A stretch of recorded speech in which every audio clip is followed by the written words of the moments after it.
The title of my presentation is Cultivating Flowers, Birthing Community, the Entangled Lives of the Flower Cultivators of Bengal. So more than philosophy, I think this is an ethnographic anthropological account, which again has philosophical understandings embedded within it. So I'll straight away dive into the presentation. Today, I'll be discussing a least discussed entity, that is the flower, in a rural Hindu Bengali context. The place that I'm dealing with is called Midnapur.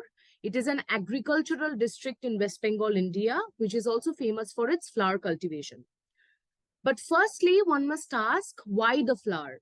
So in Hinduism, since I'm dealing with a Hindu Bengali context, in Hinduism, flowers signify growth, regeneration, birth, and even transcendence. So divinity is also symbolized through flowers.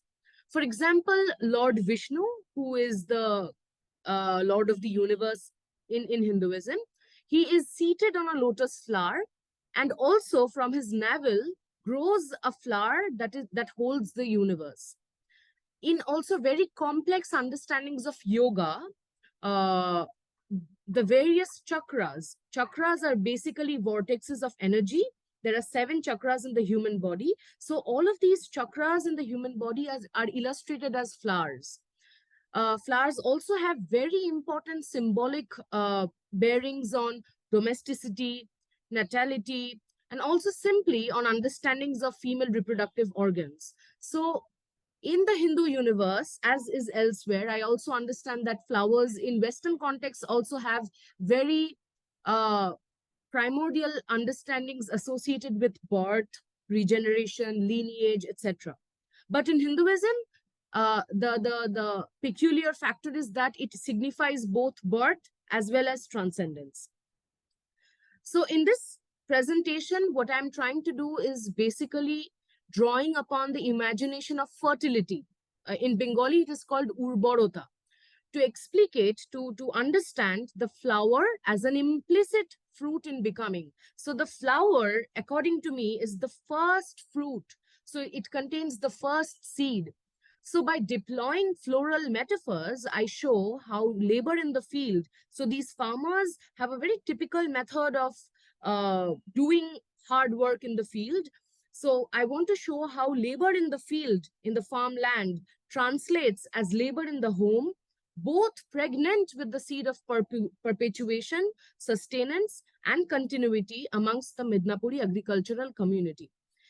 In that regard, I want to demonstrate how farmers make sense of their fields and homes within congruous systems of fertile floral analogies. The reciprocal underpinnings of the farmer's act of nurturing nature inculcates a sensibility of nurturing the birth potential in their conjugal lives. So basically what I'm trying to say is that the farmer's ethical labor in the field, in producing flowers, in cultivating flowers, also has a direct impact on the farmers, on the agrarian community, because both of these are connected. So soil fertility on one hand is connected to human fertility on the other. So by deploying their ethical labor on the field, the farmer also makes sure that his own community, his own lineage is regenerated, right?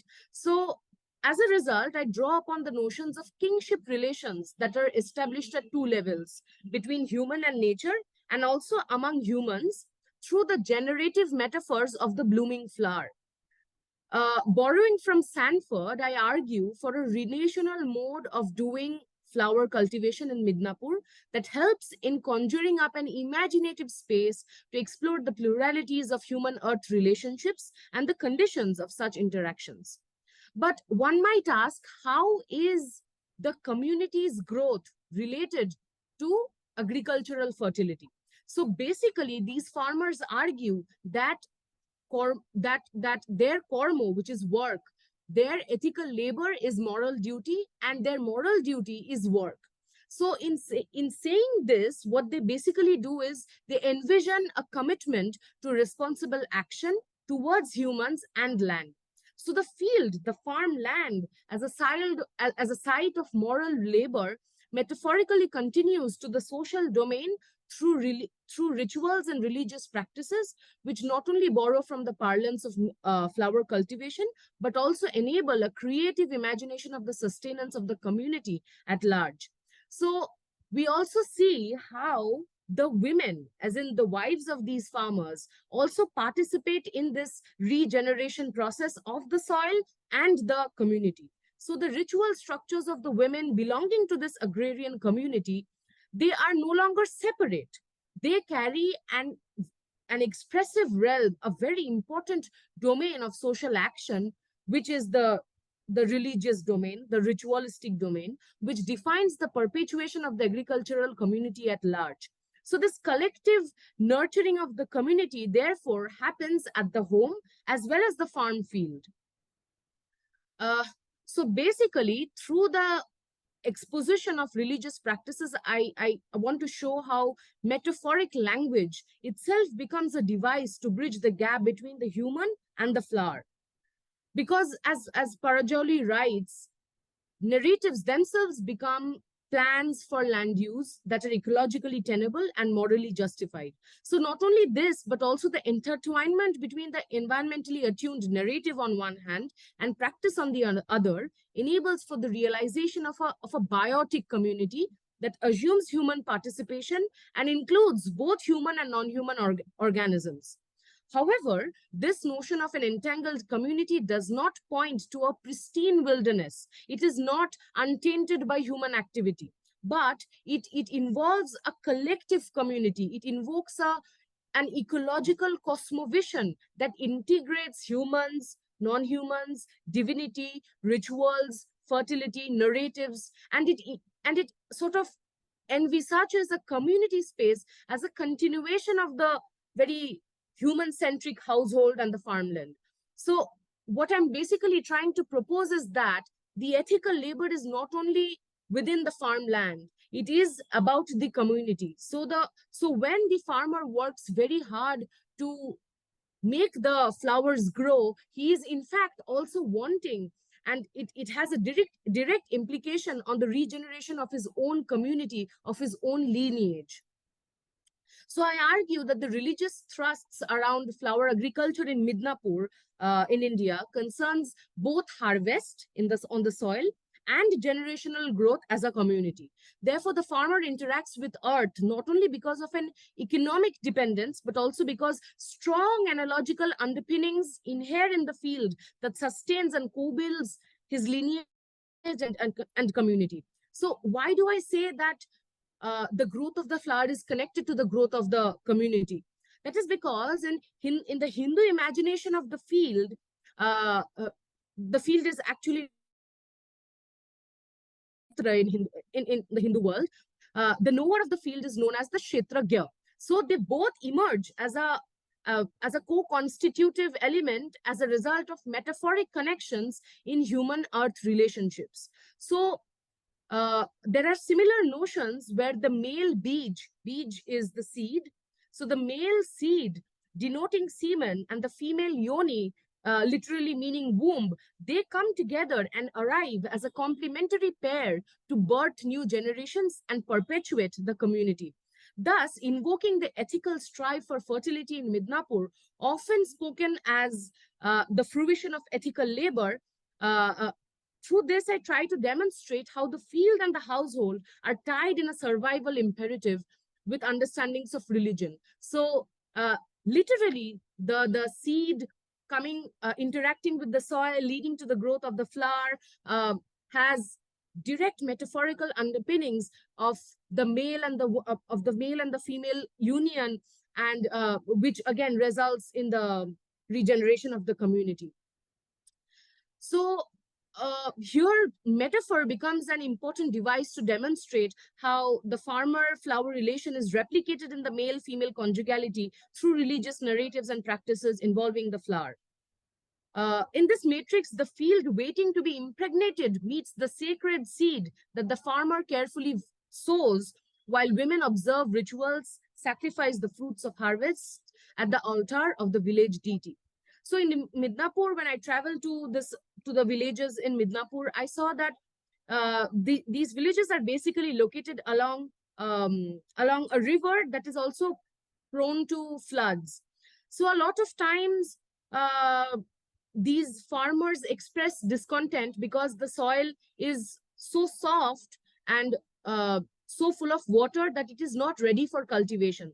So they wait. They do not hurry to produce crops, so, or flowers for that matter. What they tell me is that if the soil is not ready, I will not sow the seed, I will not uh, cultivate flowers, because for me, economic uh, the economic factor does not matter as much as the sacrality of the soil.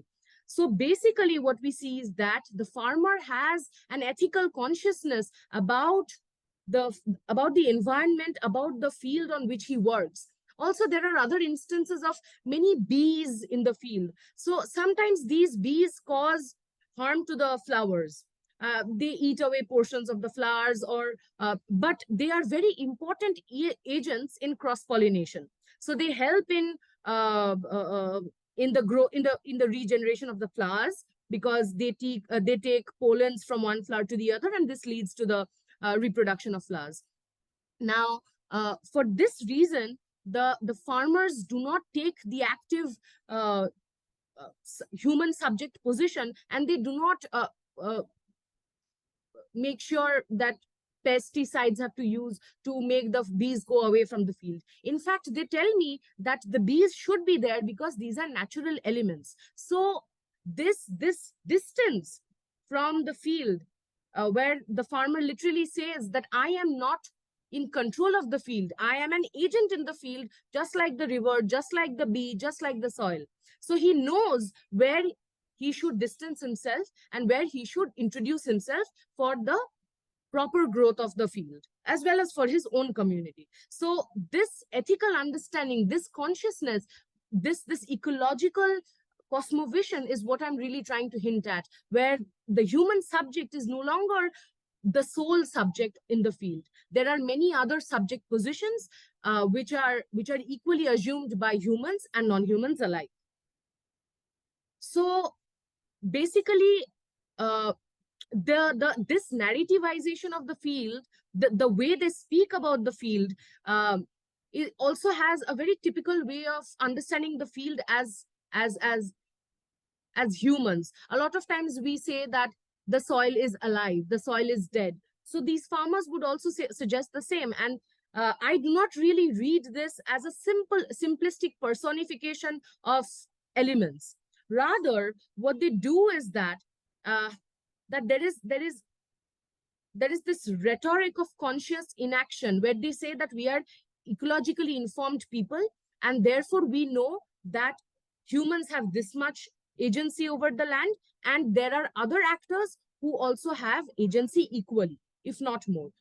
So in thinking that the world belongs to humans for them to ruin or to save, is again an anthropomorphic way of thinking. So the human is not a savior, nor is he the destroyer. So this narrative style of empathetic correlation in an alive and vibrant world, where other elements in nature are deemed as living things, is very interesting. I suggest that this is not mere literary personification. I do not suggest that the human farmers humanize the flower world by figuratively calling them human-like. Rather, through the invocation of the metaphor of life itself, attention is drawn upon real relational unities. One living thing interacts with another living thing, and they mutually act upon each other ethically through the self-perpetuating principle of life itself.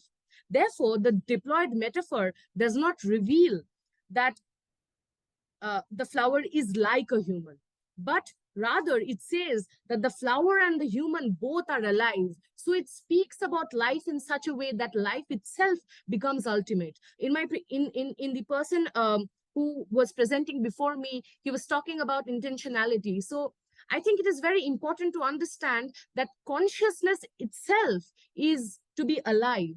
survival is consciousness. I do not know if there is a mind-body distinction. I do not know if consciousness is of the mind and not of the body. To even be alive with a body or without, I don't know, there are microorganisms which we cannot see. In that sense, we cannot really restrict consciousness to the mind. It might be of the body, it might be of the root that grows, and so on and so forth. So again,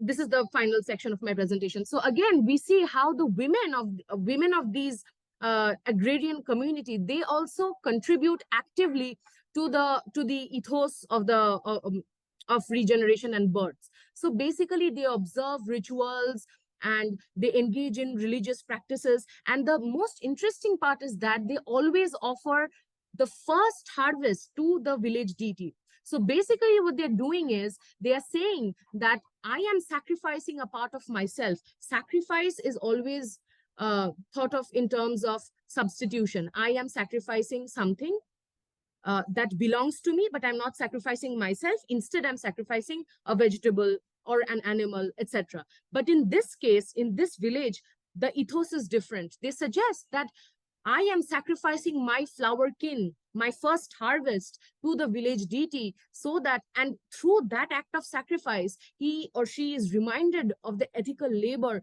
of the sheer commitment and dedication towards what he has done, or towards what she has done. In sacrificing a kin, a member of the family, a non-human kin, these people try to understand, they contemplate their own death, their own destruction, and this in itself brings the human and the non-human closer. So in sacrificing the flower, which is also a fruit in becoming, the farmer offers to the deity a relation that he himself nurtured. This act is often understood as a function of substitution, that where the sacrificial flower undergoes death instead of the human farmer in return for blessings. However, I argue that the sacrifice of the flower follows a logic of deferral and not simple replacement, wherein the human farmer is able to contemplate his death through the flower king, making him realize his own vulnerability and compelling him to be responsible for the other and therefore for himself. Once again, we see how a biotic community is sustained through religious understandings of sacrifice that understands the death of a flower kin as a cue to be more responsible for himself and his flower field.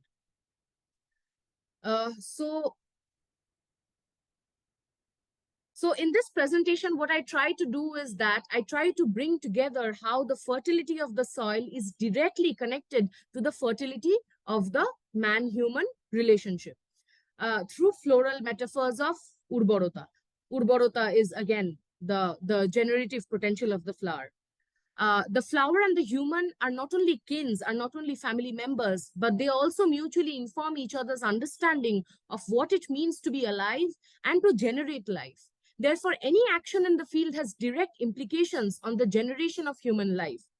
In Midnapur, I suggest that such a biotic community is sustained through the metaphoric narrativization of life itself. The way they narrativize their own work, the way they speak about the field, the way they speak about the flowers is very interesting. The human farmer toils amongst alive elements such as the river, the bees, the flowers, and this contributes to this ecology by ethically assuming his responsibilities of both active participation as well as non-interference in his environment.